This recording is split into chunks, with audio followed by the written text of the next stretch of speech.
want to talk about this Ray Lewis situation. So, what I'm going to do is I'm about to play the Ray Lewis thing, and then we're going to go ahead and expound on it because it's being talked about, and I think that's something that Black Star need to talk about as a whole.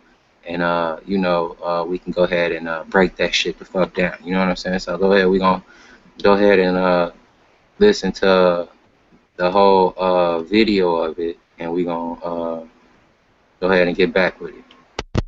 Everybody's March Madness. Things that's ran in the newspapers have disturbed me. I'm trying to figure out if Black lives really matter. Then in Chicago alone, the murder rate has soared 72% in 2016. 88% in the first 3 months of 2016 compared to last year. I'm trying to ask the question if to the organization of Black lives, if they really mattered, then why not riot now? There was 141 murders this year, 82 murders last year at the same time. I'm trying to figure out in my mind why no one is paying attention to Black men killing Black men. Why we always find ourselves as the victims. And now we have the separation once again that we're being victimized because of one bad white cop, two bad white cops, three bad white cops kill a young Black brother. But every day we have Black on Black crime killing each other. Police in Chicago reported 677 shootings this year. Last year, it was 359. March murder rate rose by 29%. But we're not rioting in the streets when Black on Black crime are killing each other. I'm trying to figure out how the month of March, there's more murders in the month of March in Chicago than there are days in the month. 45 murders in the month of Chicago. There was 271 shooting incidents. I'm trying to stop to ask this one simple thing. When will we appreciate who we are? When will our skin color start paying attention to our own skin color? When will we stop crying that Black lives matter? Because God says, I am Alpha and Omega. I am creator of all, and all come up under me with my spirit, which means color means nothing. I am king. I will live as king, but we have found our way distracted. We found our way distracted because things we're not paying attention to. The murders in 2015 and 2016, just a comparison to Chicago, should be sad enough. 2015, there was 34 murders. 2016, there was 45. From January 1st to March 31st, there was 82 murders. In 2015, there was 141 in 2016. Let's just talk about the shootings. The shootings in 2015, there was 179. 2016, there was 271. January 1st to March 31st, the shootings alone, 2015, there was 359. 2016, it was 677. The shooting victims in 2015, it was 204. In 2016, it's 319. From January 1st to March 31st, it was 411 in 2015. There's 677 murders in 2016. And I'm trying to ask, what's the problem? I was asked if I was an elected official, what would I do to stop some of this violence? I would put barrels on each corner, and I would give you 30 days to drop all illegal weapons in these barrels. And if you found yourself going outside of that, the moment I found you with them, that's 25 years mandatory. There's no more having conversations, because what's starting to happen now is we're starting to confuse our kids. Our kids don't know which way to walk the streets. We got babies in Baltimore being shot in the middle of the streets. They're on their front porch and they're being shot. We got a family of 5 to 6 sitting in the backyard having a barbecue, and the whole entire family gets executed. But we keep screaming Black lives matter. If they really matter, then let's do ourselves a favor. Let's stop killing Black folks. Let's take it way back to when we once was understood what slavery was all about. Slavery was about togetherness, and understand that we must overcome together. Not that we must separate ourselves to highlight our skin color. If you want to highlight our skin color, highlight the people that's doing the successful things in the communities that we should be highlighting. And it ain't all athletics. Athletics come a dime a dozen, but the impact of your journey and the things that we're supposed to be doing, you're supposed to be leaving an impact to change people's lives. One day God won't ask how many Super Bowls I won, how many tackles I made, or how many interceptions I have. He will ask the simple question, how many lives have I changed? Oh, our comfort zone must be disturbed. We got music now that kids can't listen to with their parents. We got rated R shows that's showing things that kids have a way. Social media has took us way beyond where we're supposed to be. We've done the long-term thinking in our minds. We've let kids now dictate what they can do and who they can be and what they will ultimately be. I found myself disturbed. Whether I'm right or wrong, there's facts, there's numbers. Men and women lie, but numbers don't. Numbers don't lie. And what's going on in Chicago right now, if you write music, change your thought process, change your language, stop insulting women. We all got our struggles. There's nothing about me that's perfect. I'm a struggling man every day of my life to walk the right path. I haven't figured it all out yet, but I figured out enough to say that there's something that I'm supposed to pass along that don't go through my same struggles. Let's write something different. Let's give these lost children something to really envision. I cried today. Say I'm not a perfect man. I have my failures, just like anyone else. But I guess the question is, are you helping? Are you serving? You can help anybody. Give your money away to help any cause. Serve. Serve. You must come out of your comfort zone. So many brothers killing each other. Brothers, if I had one message for you, man, stop and check the pulse of the person before you pull the trigger. And realize that they are alive. And everybody you hurt, you will be accounted for. Man, I'm talking about, man, foolish people on social media, the things that they say, that's pure ignorance. Evil exists. Social media has become the devil's playhouse because it has foolish, ignorant people who can hide behind captions of children and pictures and funny things and insult people who's actually doing something. But one day we will all be held accountable. And brothers, if nobody else won't scream to you, I'm going to scream to you. I know Black Lives Matter because I'm a black man. But man, stop killing each other. Man, we got to put these guns down in Chicago. Baltimore, Miami, man, it ain't that hard, man. Man, you got to be okay with earning the right living, man. It ain't supposed to be easy. Man's days on this earth will be short and filled with trouble. But right now, man, we're losing the battle. A third of the Afro-American population is behind bars.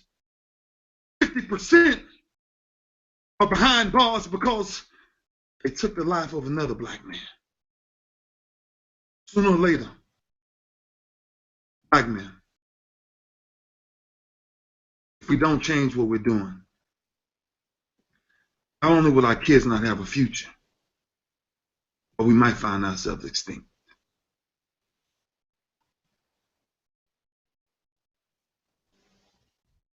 So, with that being said, the brother said a lot. He had a lot of points. Who wants to start it off? I'm ready to hear because it's a lot going on. And you know, I don't disagree with the brother on a lot of things, but a lot of things, you know, I do have something to say. But I would like the panel to go ahead and give their perspective on what was the brother just said, and let's build off that, man. Let's build off that. Do Black lives really matter? I would have to say that for black people, Black Lives Matter, they do matter, but a lot of black people don't believe so. And that's why they do the things that they do. Black Lives Matter, the organization, if anyone who's really researched them and the founders would know that they they're not at all what they seem. They come out in protest of black people who are killed by the police, but they don't say anything about black people who are killed in street crime incidences, which are very high in a number of states. They don't say anything about another issue, which is in regards to the extremely high rate of abortion. They don't say anything about that. Um, so the Black Lives Matter group is false. Black Lives Matter, the Black Lives Matter movement doesn't really believe Black Lives Matter. And so I understand where his anger is coming from that perspective.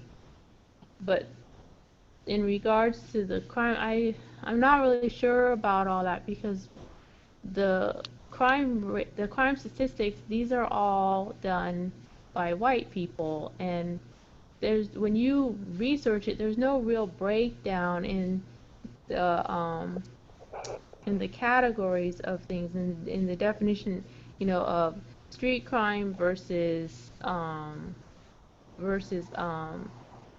white collar crime versus domestic crime versus nonviolent offenses, and then the races involved in each of those categories. They don't have that set up that way, and I think they do it on purpose to hide the real numbers of white people that um, where there are a high number of white people involved in these things. As was just proven in an article talking about how an extremely high number of white people are more prone to drug abuse than black people, um, white youth specifically. But these numbers aren't really talked about, and this is done on purpose so that they can present this image of the black thug.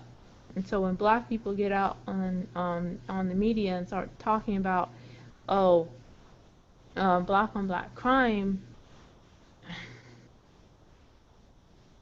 it it supports this white man's image of the black community. And so, yes, we need our people, specifically our men, to get out there and to, do what they can in the community. But I don't know about the black on black crime thing. I don't I don't know about this whole high rate of crime in the black community statistics stuff.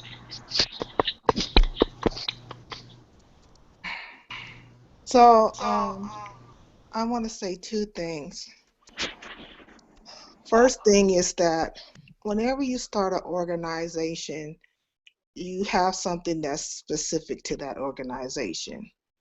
So when we look at the Black Lives Matter organization, it was specifically designed to address one issue, which was the high rate of blacks being killed by law enforcement.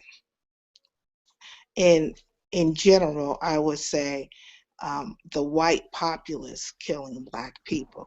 So maybe two specific areas.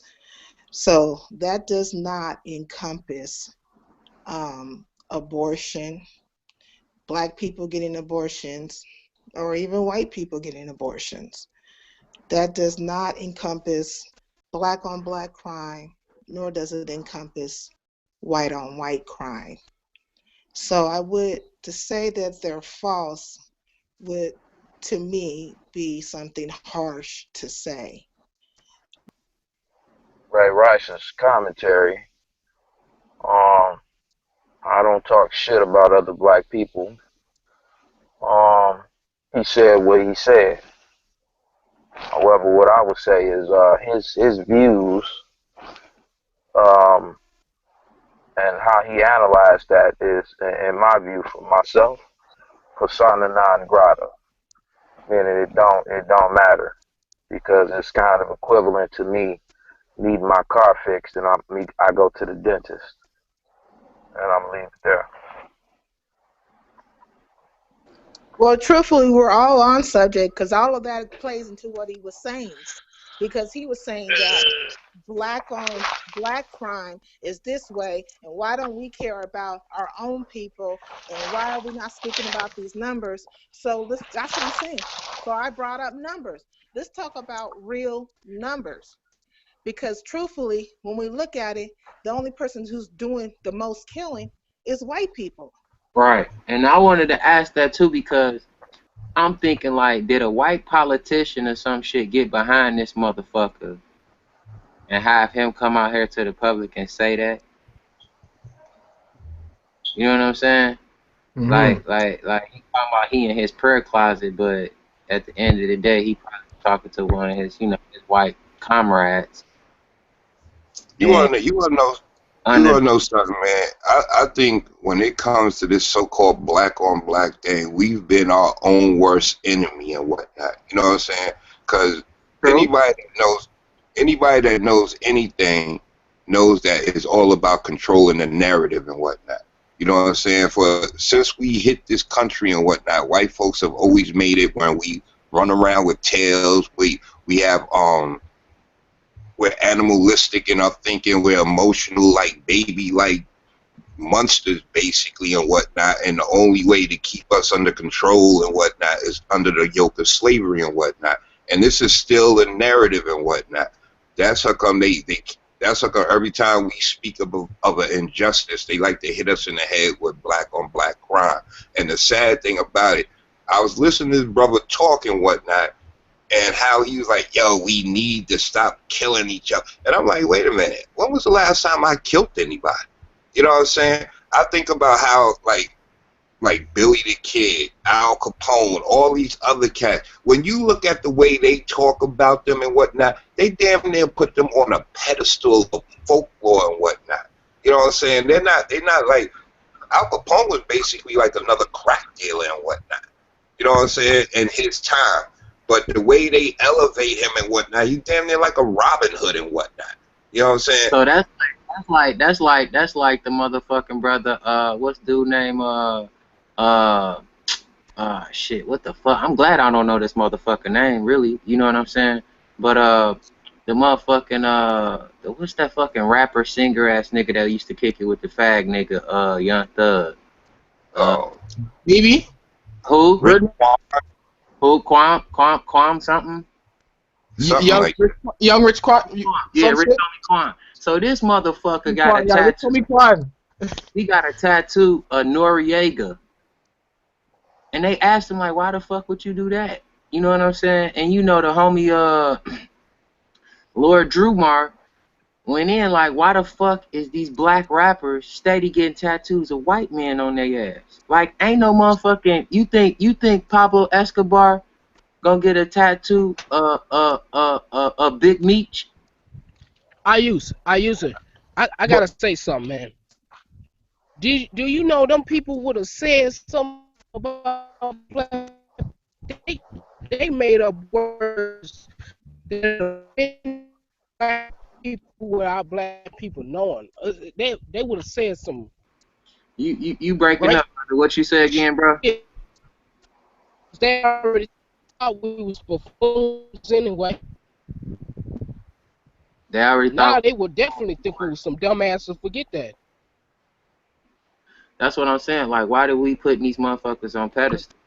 because we have a it's a you understand it's a mental conditioning that's and then you understand what's in the minds of individuals. I still want to tie this in on the Ray Lewis because I don't want us to get off topic, but this do tie in. Yeah, yeah, But go So ahead, bro. I Go was ahead. saying, What you was about to say though, bro? yeah, I was saying that, I'm sobering up right now, but now I'm starting to realize, hey, them Italian guys back then, the mobsters, Yeah. that hung around Sammy Davis Jr., they said some real racist stuff. I Right. mean, if you didn't have, And these motherfuckers yeah, talk about they want to be Sosa and they want to be all these motherfuckers that was talking shit. Like you will see them rappers or brothers steady putting white people on a pedestal. The main motherfuckers that talking shit about them, like the Sopranos. You would see a rapper have a little cameo like he's playing like a Soprano member. But if you watch the Sopranos, they like the brother Offco say they are admitted racist. You know what I'm saying? Every other episode all you hear is eggplant this and some black guy, nigger this, and you know what I'm saying? So it's like, what the fuck is wrong with us?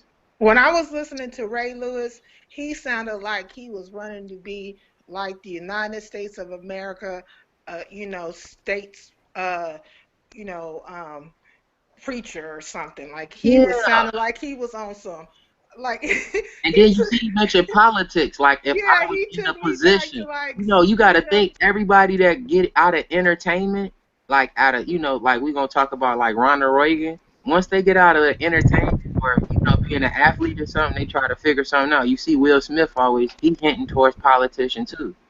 So like now, I didn't understand him. He was like, and I am a da. And I was but like, that's a tone that you have to speak to black people in. And that's like if you look at any leader, they always like a musician or something like that. So that's just the law of rhythm. If you study, Sounded like Dr. King Ray, when he Ray came Ray out and said Lewis, that. Lewis, he ain't had nothing to do with that murder and whatnot. wait, what happened, bro? You don't remember when Ray Lewis and his little entourage um, was coming from a club and somebody had got stabbed and killed and whatnot, and Ray Lewis was one of the. I remember something of like that. Oh, the brother had dropped off. I want one brother to come back and finish that.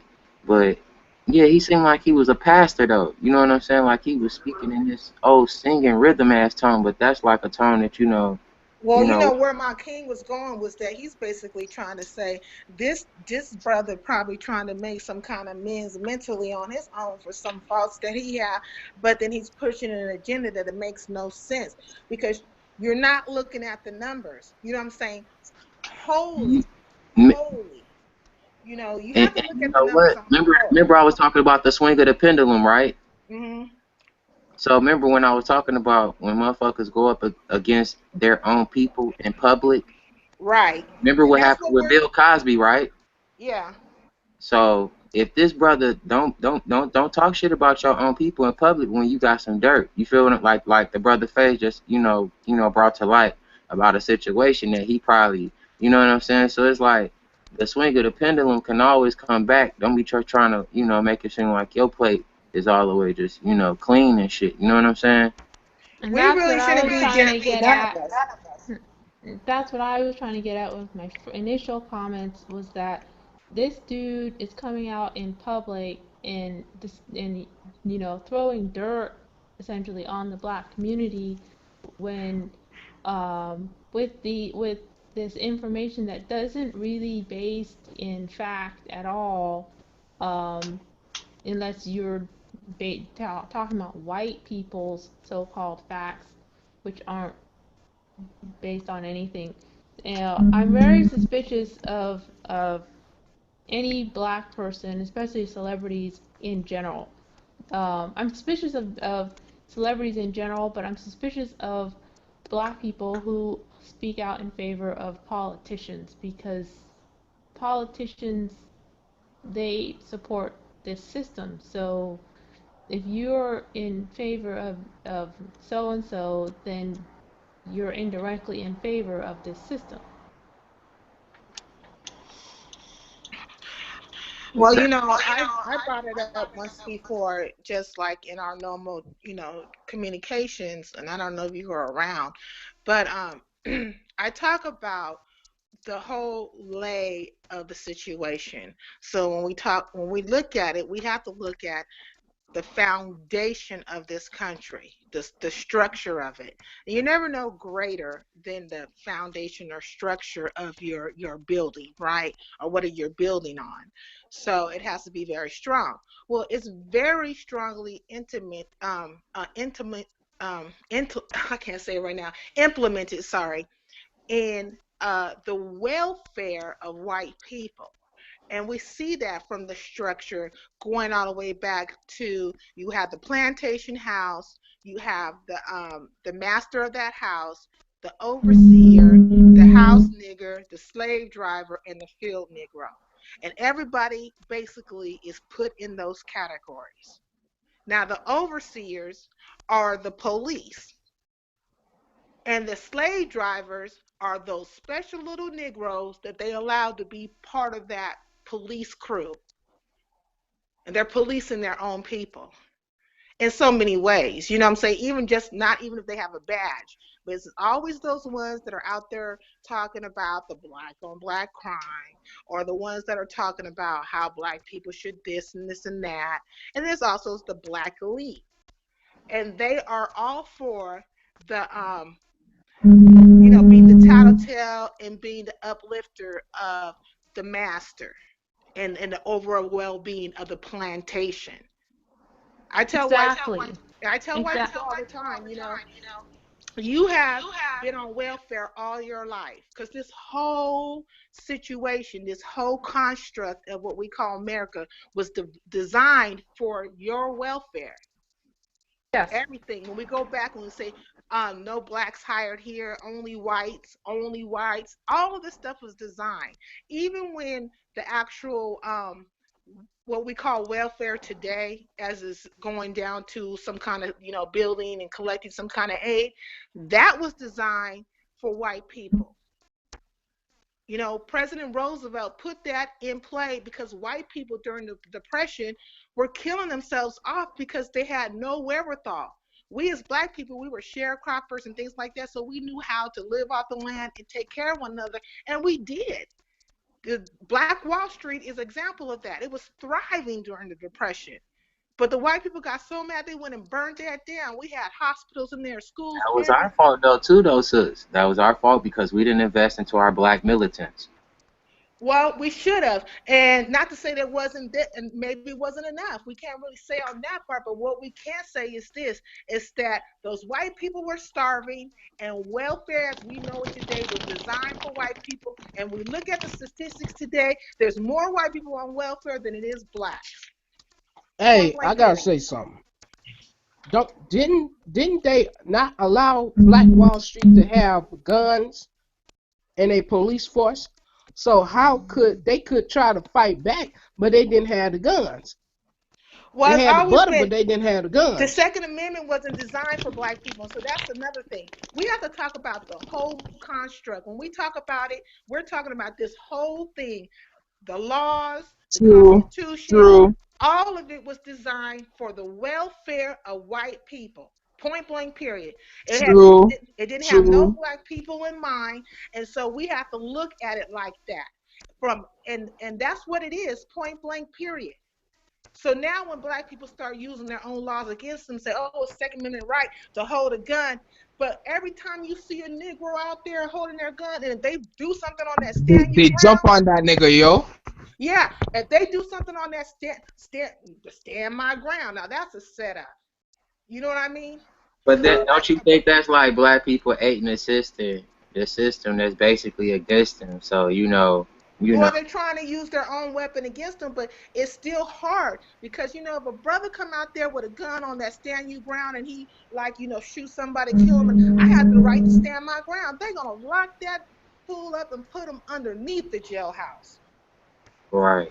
Well, you know what? Black Wall Street is basically like a black man goes to school, doesn't get involved in drugs, goes to church, pays his tithes, do everything right. and then Mm-hmm. the police run up on them and throw them up against a car and treat them like one of the gangsters and whatnot. Like Right. Black Wall Street was that. It's basically You saying no talking matter about what me? you do, no matter what you do, they gonna treat you all the same. You know what I'm saying? There's no such thing as doing the right thing and you're exempt from what the next man get. You know what I'm saying? We all in the same boat, and unfortunately, a lot of black folks buy into the narrative that if you do the right thing, you ain't got nothing to worry about. You know what I'm saying? I mean, Barack Obama could attest to that. You know what I'm saying? True. True. True. One But issue that one issue I never hear talked about in regards to black on black crime is the issue of the guns. All these guns in the Because you black heard him say community. 25 years if you get caught. Huh? The Ray Lewis situation, he said if you get caught, 25 years automatically in prison, no questions asked. Nobody asked the question, where are they even getting the guns in the first place? There are no black owned gunsmiths anywhere. So how are hood rats ending up with all these guns? It's Easy. kind of sad that word hood rat. But I do understand what you're saying. It's Uh, easy. It's easy to get the guns. The yeah, I reason mean, why because they've been. find a buddy. They'll find a buddy local. I'm sorry, sister. Go ahead. No, they're go ahead, because I want to hear what you have to say before I say what I say. A person that's local with no offense, they can get a hold of them guns. Easy. It could be a local store that say, okay, you know, we went to high school together. Okay, I can give you all this, but you're gonna have to do something for me. It could be a trade off. You know, it could be drugs. It could be um money. It could be anything. But if you ain't got no record or nothing, you can go to any store and purchase a weapon. That's out here in Texas. It's easy to get a gun. A 5-year-old damn near can get a gun. Well, that's now, brother. But let's talk about where it initially came from. Just like they flooded our streets with cocaine and heroin and all that stuff, it's the same way they flooded our streets with guns. You know what I'm saying? The government has a big play in this. But the truth is that when brothers start focusing on the white man opposed to the individual stripes they have within themselves, that's when it became the issue. As long as we're somehow harming each other, it's okay. If we look at the whole situation, even in Africa, where do you think those brothers and sisters are getting their guns and their ammunition from? They're not getting it solely from Africa, outside sources. So that stuff comes flooding in, but we don't always use it to the best of our ability. Now, the example of who did that in a way that's really scared and shook up the white people was the Black Panthers and the Nation of Islam and the Black Liberation, you know, organizations. All those organizations was arming themselves in a different way. It was against the white man. And that's when we had all this counter Interpol and all this other stuff going down. They got scared. But that's really initially where the guns come from. It comes from other entities, usually the government, and then cross seas and so forth, and then they make bargains with the government, then they flood our streets with it. But there's only really just for us to kill each other off. But turn it around on them Exactly. is a different situation. Exactly. They give them the guns in Africa, they give us the guns here, and then sellouts come on into the media and talk about black on black crime. And I wanted to say I didn't mean what I meant what I said about the hood rat thing. That's not actually the way I think. No, Anyway. that's okay, because that's part of the narrative with us. You know what I'm saying? We have been it's been designed for us to label one another, to categorize one another, to find out with one another for silly things like tennis shoes. You know what I'm saying? Mhm. So Yep. all that stuff is part of the whole design. And you're talking about a structure that's been put into play for quite some time. And if you're looking for something to change else will forget about it. But what you can do is take steps, baby steps, like Black Lives Matter. That's a baby step. We might not all agree with it, but they are making some steps and strides towards some things. Then start some more organizations, or brothers and sisters get together in the community and start arming yourself, and be legal with your arms. You know what I mean? Take the steps to defend. Start, start investing with other black people. I know a Nigerian brother over here, and I talked to him about things that are going on, and he has a lot of people that he knows, and they're interested. They want to become unified with Black America. They want to do business with us. They want us to unite. And it takes steps. And if we're not willing to take those steps, if we're going to say, oh, well, why are you not doing this and why you're not doing that and do, I mean, that's not getting us nowhere.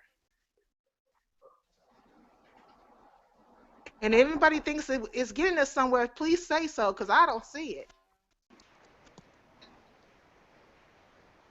Well, I just see all of this with Ray Lewis and the black on black crime issue and the abortion and all of that is systematic of the diseased mind of black people, and even including Killer Mike and his views on Bernie Sanders. Why are we upholding anyone that is in any way connected to this system and expecting for them to give us something? Because they want to be accepted. Remember, they want to be accepted. I mean, most of on some, I don't know, at the end of the day, like I say, I'm under the, Mm-hmm. I'm on the, no nigga can do no wrong in my eyes. You know what I'm saying? So I ain't about to, I don't want to. It wasn't about bashing either one of the brothers. You know what I'm saying? Mm-hmm. I want to make sure that I just want to, because at the end of the day, because I can understand, where a little bit of the conversation where Ray Lewis is talking about, because you know I've been in some situations that you know a black life was the one that took a life of a family member or someone that was close to me. It wasn't really no white people, and I have said it myself that every time I had a gun pulled on me, it wasn't no white person. But you have to And look so at. the real about it is like this. I understand the psychological impairity, that's that how the people are psychologically impaired, and they don't know they self, and they don't know what's going on. So of course they ignorant to the fact, and they looking at me as an enemy. You know how I go to the store and it might be 100 white people in Walmart, and I see one brother, and I get a meme from him, and I'm like, shit. You know what I'm saying? It's just me and you in this store. You know what I'm saying? We all around ops, but you mean mugging me? You know what I'm saying? So I'm not, throwing no life rafts, but I'm just saying it's like, shit, you know, do all black lives really fucking matter? Because, like I said, shit, every person I know that I have lost was of the hand. I'm saying not. I'm not talking about on a natural state. I'm talking about on the physical, on some warrior type shit or whatever, or some false flag and warrior type shit. Was by another black hand. Brother, sir, you're talking about a utopic scenario, and that's not natural. It's not Okay. natural for any situation to be utopic like that. Let me tell you something. You are going to war with the people that you surround yourself with. Okay, if this was all black people on this earth, you think that it would be no wars? It will be some wars in the different factions. That's how it goes. Whatever environment you're in, that's the environment that you live in. The same thing with white people. That why do you feel know or see statistically that they're killing each other more than anything else? Because those are the people that their society they live in. You get what I'm saying? That's just how it is. That's right. We're talking about things that are just natural to civilization in itself. But when you try to take that situation and make it just a problem for one culture of people, then we're talking about disingenuous agendas. Right. You know, so Oh, hey, it's can you give me that definition though, sis, though, for the viewers, just for the viewers? what for what? The last you said it brings upon what? Insinuous. Could you repeat that? Disingenuous agendas. Okay. That in general, just being you're being disingenuous. Okay. You're distorting realities. Okay. Point Okay. blank. Period. You know what I mean? It was a You know, multicultural scenario where everything was multiculturalism, and there was no such thing as a black neighborhood or just a white neighborhood, and we all just lived under one umbrella. It would still be killings, but it would be different. The numbers would be different, and everything will look different. So then who will we blame it on then? It's all about natural. It's just a natural progression or the natural thing of life in general. Take it all the way back to the beginning of time. Right. You don't think there were no battles back then? You know, but But we there's as black probably people, less battles than there is now. And if we're talking BC era, you know. But yeah, I hear what you're saying though. yeah. I mean, it's just disingenuous to go there. But I mean, like, so, but I do understand as black people, we need to be more united because so many outside forces are prevailing against us. So that's what our problem is, true enough. But just to say, oh, we need to do better this way and that way, we're no better, or why do we have to be better than the people that are no better than us? They're doing the same damn thing. Of course, because we have to be the bigger people. We should be the bigger people, but that's not natural. It's not natural. That's not. What may be natural for a Caucasian may not be natural for a non Caucasian. No, You I'm know saying what? it's not natural, point blank, period, for humanoids. The mothers and fathers of civilization, if you look at our progression in life, we have always had, some kind of battles or whatever between us. Now, we probably didn't go so far as to cutting off genitalia and passing it along like souvenirs. You feel me? There's a difference between battles and stuff and then just mutilations and trying to tear a nation of people into the ground. It's two different things. But the truth is, naturally, when at whatever environment you're in, there is going to be some kind of anger or some kind of things, and and sometimes it will result in murder. But to say that this situation is natural to all realms of people, all ethnicities of people on this earth, because even white people have their own battles and stuff, and Mexicans and all, so on and so forth, and then make it just all about black people, that doesn't make sense. You know what?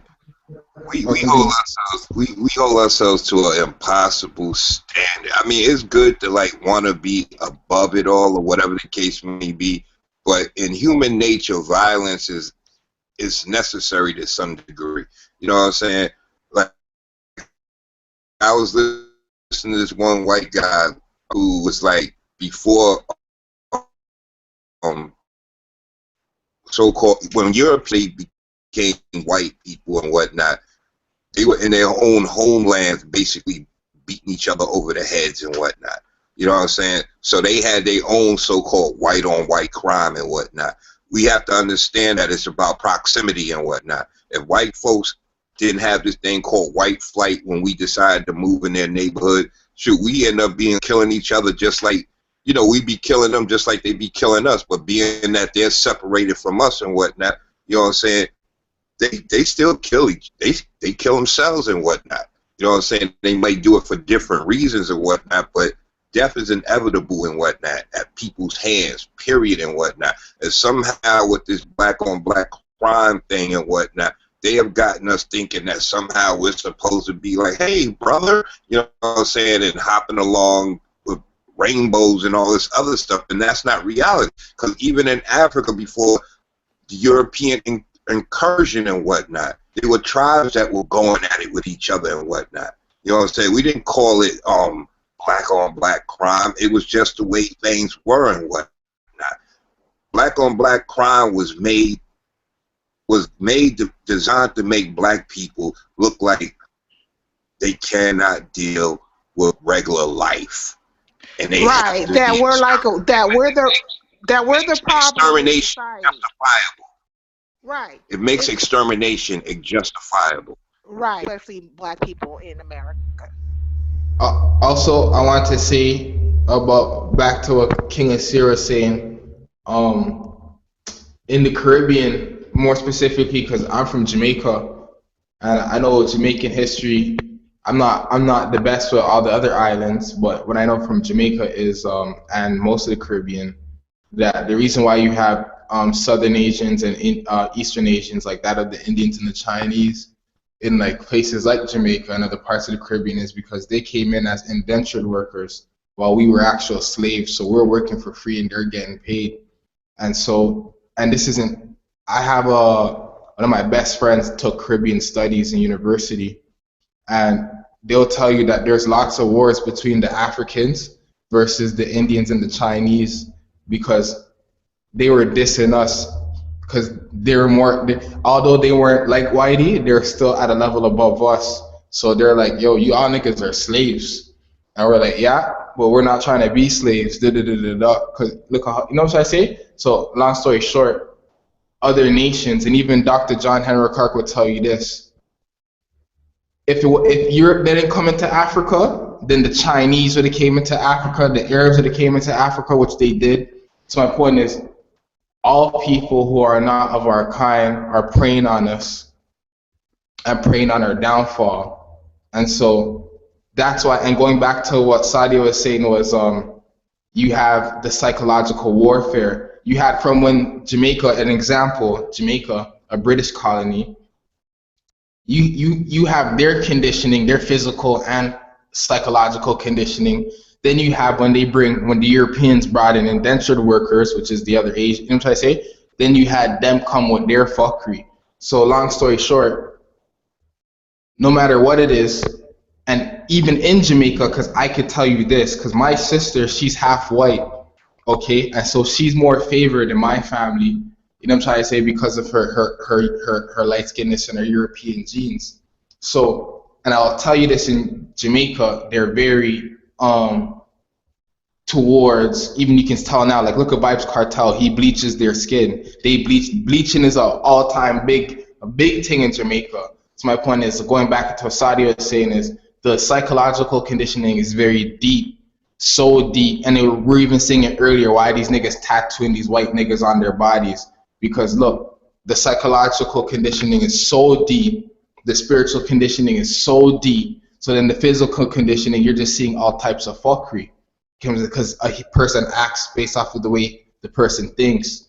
And so their reasoning in their minds, whether if you don't see it, but they are incarnated with European spirits, Caucasian spirits. And this is why they act and move the way that they move. So regardless of, even if you go in Jamaica and you see a whole bunch of black people, they still live a dysfunctional European lifestyle. You know what I'm trying to say? Because certain things we haven't seen fit to let go because we think that these standards are acceptable, but that's only because of the conditioning that we've been that's been placed upon us. So we can't really just state that, like, you know, even like for example, I have niggas, my best friends from Nigeria came over here, like, you know, my age, 21, telling me about, yo, fam, the North is going to war with the this and the, because it's Nigeria's cut up between the Christians and Islam. So the Christians and Islam and also just the indigenous normal African niggas are all warring out there.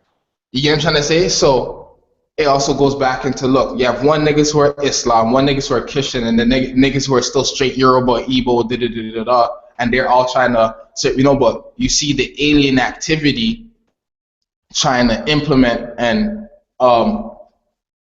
keep itself placed in where it's placed. So, you know, when it really goes back into it, just like what Sadia is saying, the psychological conditioning is very deep. And because of how deep it is, this is why you will have tribal war, basic stupid things like tribal war And you might call it Bloods and Crips over here, like back in Ghana, it's Ashanti versus the Fonte tribe and all of that. But then what will cause these two groups to split or fragment themselves in general? And then it goes back to Marcus Garvey saying Africans have petty differences. So it goes back into why the niggas who are pointing guns in your face us here is because these fucking niggas have fucking petty differences while they're preying your shit, watching your shit. You get what I'm trying to say? They're looking at like, yo, I want what a seer has. You get what I'm trying to say? But the reality is, a seer may not have as much, just like how you may not have as much. But the focus, because now it goes back now, black on black crime. So they put it out there in big highlights, black on black. So somehow it programs and conditions us to be like, yeah, we only see each other or we're going to war.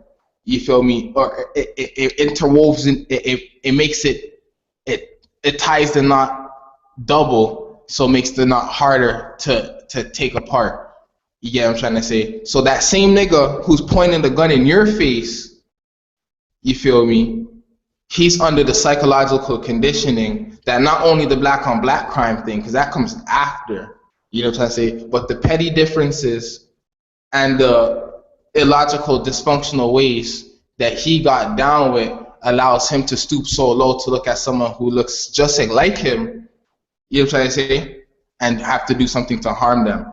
You know what I'm trying to say? So all in all, the solution is how can we reverse or re-engineer socially and mentally these conditions that so that when we see each other, for example, look at how we're all building right now. Because clearly there's something in our psychological conditioning that even though we may come from different stuff, you know what I'm trying to say? Reason is the thing that bridges it all together, and we need to know that, yo, we have to reason out these situations. So how can we bring this now on the same level so that glue universally and globally, whether if we go to Africa, Jamaica, or if I go to the US, I see a black person, and because of how we socially and mentally are engineered, we're not even going to think or have to do certain things based off of certain standards and concepts.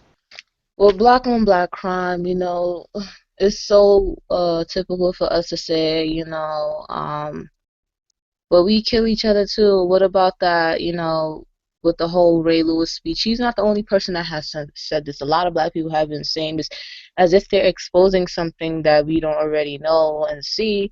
And they're saying, well, where's the outrage for the lives that we take of each other and everything else? And you have to understand that, well, or at least we have to understand, even when we do commit these crimes and atrocities against each other, we can't execute or exempt white people from the conversation because this behavior that we're projecting onto each other is coming from them. So we need to start making it seem as if, you know, we're just out here killing each other just for the hell of it. I mean, the majority of these killings is coming from gang activity, is coming from poverty, is coming from lack of jobs, is coming from inner turmoil, is coming from drugs in our neighborhood, is coming from the guns in our neighborhood. So at the end of the day, you know, they like to say, well, we killing each other, what about that?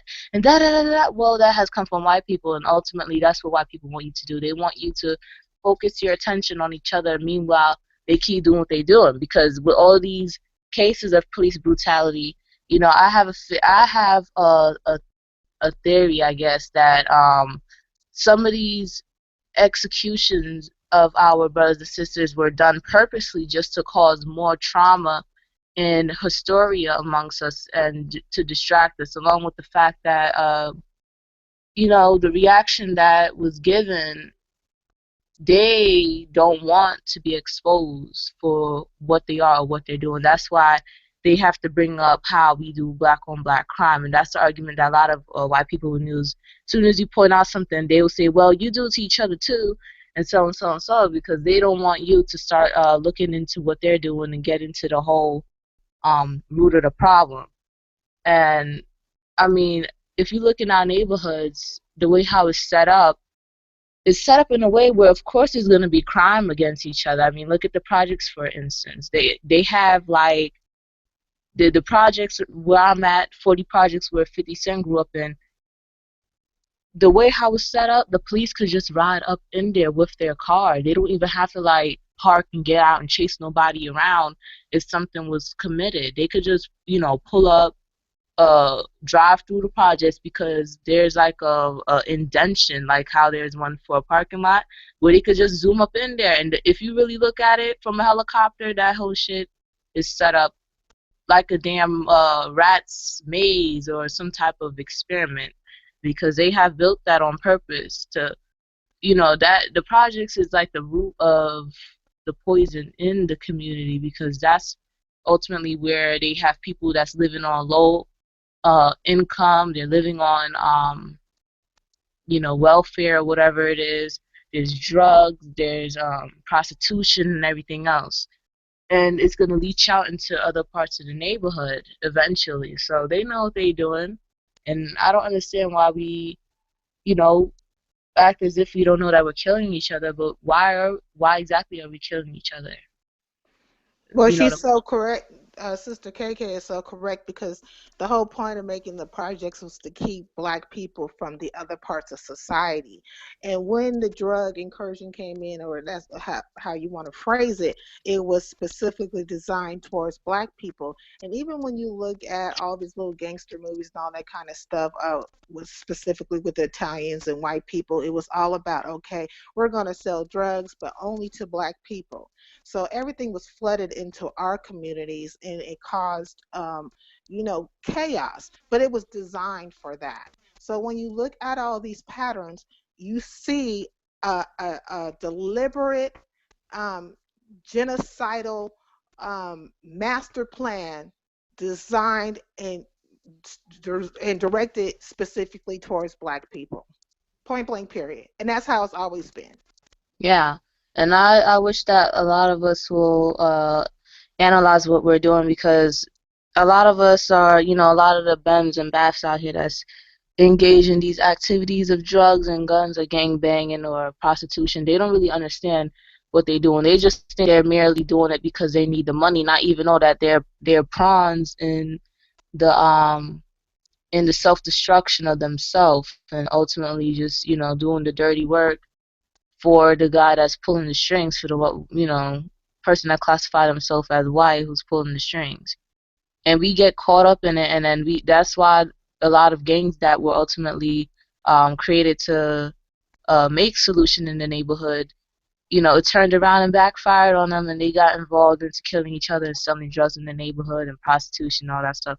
Because, where there's white people, there's always going to be confusion, and that's exactly what they had done to us, is confuse us even more.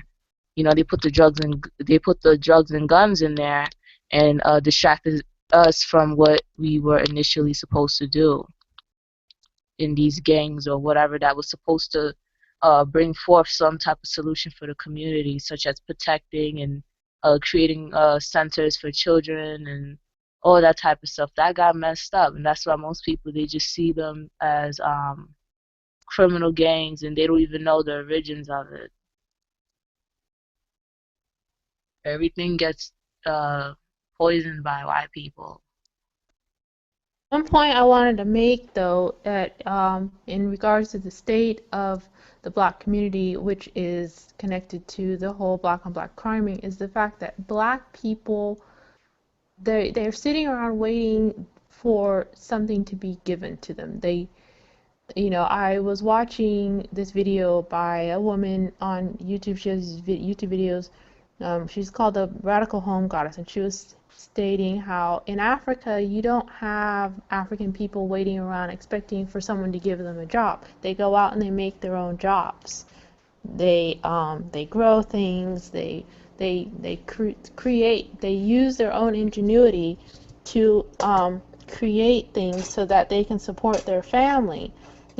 So then because Black people fail to do this, and they cry, oh, the white supremacist system. Well, of course we can't expect for the white supremacist system to do anything for us. We have to do for ourselves. And then because we're waiting for someone to do for us, this leads to the very scenario, the very situation that we have now in the Black community. And then you have people coming up talking about Black on Black crime. But it all goes back to this diseased mindset that we have, that we can't do for ourselves, that um, the yes, the oppression is bad, but if we were more unified, at least there would be some relief from that. We would have each other. We could rely on each other, but we don't have this. And then we focus on issues that um, we get this information about black on black crime from white people, and then use that to say, oh well, this is what's wrong with us. But Cookie, black, huh, Cookie. huh? Without white people's permission, we can't have a business. And to perform that business, we have to have some kind of income, some kind of money to make Well, that business. yeah, yeah, that is true. There are certain parameters that we can work within them. We can use the system. You know, I mean, we are living here, but and that is the whole point. You know, of this very program, to use the system so that we can eventually get out of the system. But we can't get out of the system without banding together. But we can't expect to get any, I mean, anything that we get ultimately will be from white people. But at least if we are forming our own paradigm to a certain extent, we have a little bit control over. But expect going to a job that's owned by a white person, expecting for them to give us something, that's ridiculous. Well, you know what? I want to say this to that. If you live and been born into a system that is structured for the benefit and welfare of one set of people, you have to honestly understand that that is for the benefit of one set of people. Every day I'm seeing news articles and different things going on, and I know this for a fact because my parents are entrepreneurs. My parents have employed hundreds and thousands of people in their own community. And I've witnessed and have heard and been told by many of people of ideas and things that the white man has stolen and taken from my pop that they're making millions of dollars off right now to this day. Now, so when we talk about those type of things, let's talk about the fact that when you're trying to go out there and you're dealing in this white supremacist system and you're trying to get loans and modifications, and you're trying to implement plans, and then them seeing these plans trying to be implemented, and all the things that they bring up against you to do this stuff.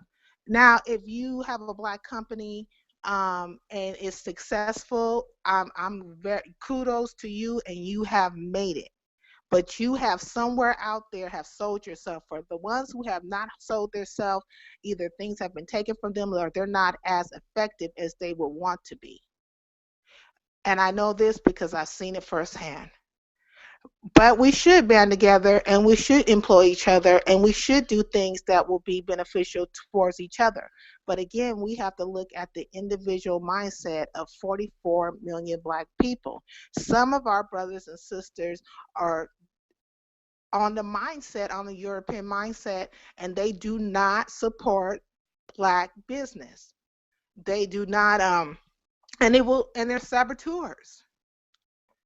There's only a few, No, I understand the trade, and it's like, I'm just playing devil. I don't know. I'm playing both sides. I'm playing devil's advocate on this because I really don't believe in the term as a black business because at the same time, we got monies with white people faces on them, and then we still have to report to the IRS at the end of the day. So it's still not exactly. really considered a black. It just really just helping a bartering system, maybe just to help you know some of us maybe take some of the resources from that business if we have the intentions to put it towards a better cause. But you know, Well, they also set the standards higher for us. So where one group of people will get a loan for a lower price, we'll have a higher percentage on our loan. You know what I mean? And all these different parameters that are going on. So yeah, we're dealing in a white supremacist system that's designed for the benefit of certain people, and it's not black people. But when we can do something and and get through that system some type of way, then we should support it. But all of us will not support that. And that's where we have the problem. Again, like Cookie said, it is the unity, but we can't expect the unity to be there because we are psychologically messed up. True. True. But you want to know something though? It's like when dealing with white supremacy and whatnot, you got everything that we've been talking about and whatnot's been thrown around long before we even came on the scene. You know what I'm saying? One thing about white supremacy and whatnot, everybody got their role and their position and they play it. They're not looking at what the next man is doing. They're not saying, well, I feel like I'm more articulate, so I should be ahead of the crowd. You know what I'm saying? They just implement their plans and they execute them and whatnot. There's no little cliques that feel like, you know, somebody else should be exercising, you know, doing whatever. They just know that they have a goal and they just like do that. Unfortunately, part of their goal and whatnot was to like screw our heads up and whatnot, wherein while the enemy is standing there bossing us in the head and whatnot, we looking at each other nitpicking about some of the dumbest shit in the world and whatnot. You know what I'm saying? And they get off on that and whatnot. You know, we get caught up in the gilded cage type of thing and whatnot. You know what I'm saying? We're not dealing with the substance of the matter and whatnot. You know what I'm saying? Who sounds the toughest? Who's the more militant? Who's the more intellectual sounding? You know what I'm saying? But that's all it is just like sparkles and what, you know what I'm saying? It ain't about nothing. It's just about appearance and whatnot. It has no substance to it. Well, I think a lot of times that, you know, a lot of on the general aspect, you know what I'm saying, on some general shit, you know, a lot of us need to just, you know, be thinking about it on a just be, you know, more on some a logic and like the brother melatonin say, you know, reason and sometimes, you know, keep the passion but keep the emotion out of it. You know, keep the poker face. You know what I'm saying? In so many words, because it is what it is. You know what I'm saying? It's like we all as a whole movement, as far as, you know, as far as us that's waking up, we all want the same thing. We all want to wake up. We all want to, you know, it depend on you know what? At the end of the day, I'm gonna take that motherfucking shit back. That sound like a fucking humanitarian ass shit when I say we all want the same thing. Because everybody got a different fingerprint. You know what I'm saying? We probably all see the bigger goal to get there, but I don't think we all want exactly from like a personal, you know what I'm saying, exactly the same exact thing. Because I don't want to go live in no fucking hut. You know what I'm saying? Where somebody want to live in nature and shit like that. You know, I'm down to small size. You know, I'm down for living in RV maybe. You know, but I'm just being real about it. You know, and that's just me personally. So I can't say that we all personally want the same thing, but we all, you know, looking at the bigger goal, and we all kind of want to go in the same direction. So it's all about you know, everybody unique. Everybody stay in their own lane, and you know, and that's on a bigger scale, and it's all about, you know, like I say, I'm under the, you know, can't no brother, no sister, no, you know, on the street, I can't no nigga do no wrong in my eyes, especially on live, you know what I'm saying, thing, or in public.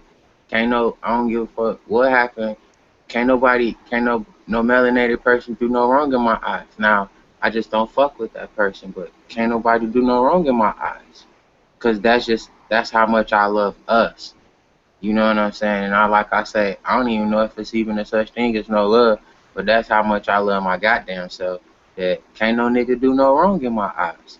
I just don't fuck with certain people, and just keep it like that. You know what I'm saying? That's how it is as far as on the bigger widespread, because you know that's when some people get to hating or get, and it's like I think the brother Alpo has spoke on this. Like, you know, as a people, we need to stop even saying that because we can't even really hate on each other because we all in the damn near same predicament. You know what I'm saying? We trying to get the fuck up out this situation. We don't know which way is the right way. We don't know if hopping out the frying pan is the good thing or staying in the frying pan. You know what I'm saying? And that's what this is about, like as a think tank, as a group, as a unit, as cohesiveness. You know what I'm saying? So it's like it's all about building and everybody in a car as a unit, and you know we all gonna be straight. You know what I'm saying? And I'm talking about as a whole, as a unit, for the people that's listening too. You know what I'm saying? And we gonna make sure that we get back and probably have something going down either tomorrow, or we might make wait to the next weekend. And we always stay on top of current events and things of that nature, or different thought patterns here on Black Star. You can also catch us on Twitter. At our Twitter is Black Star 144. On Facebook is Black Star Movement. You can catch us on Google Plus under Black Star, and that's BLACKSTARR, two R's. So I appreciate everybody coming out tonight. But we gonna have to cut this one down right now because we kind of went way up overboard. I want to appreciate the brother Off Code for coming in. I appreciate the sister Saida, KK Cookie, the brother Ty, and also the brother Face for coming through, and also all the viewers that are out there viewing. And we gonna call it a shorts right there for Black Star. If there's anything anybody want to add or plug out there to end the show off, I yield the floor right now for everybody to say their last parts. Mm, This is Off Code. You can check out my mini soap opera series on Facebook called The Less Confused Community every Sunday. Thanks for letting me come on the Black Star. Oh yeah, appreciate that, brother. Appreciate that. Appreciate that.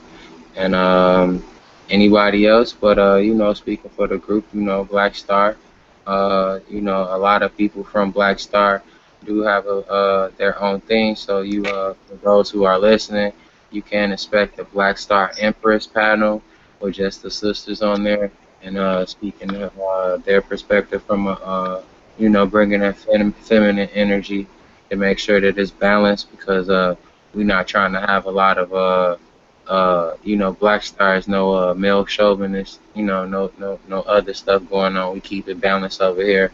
So, the Black Star Empress is gonna pop off. Also, the Black Star counterattack with me and the brother Cordell, going head to head on some issues that we see that are important, and that'll be signing off for Black Star.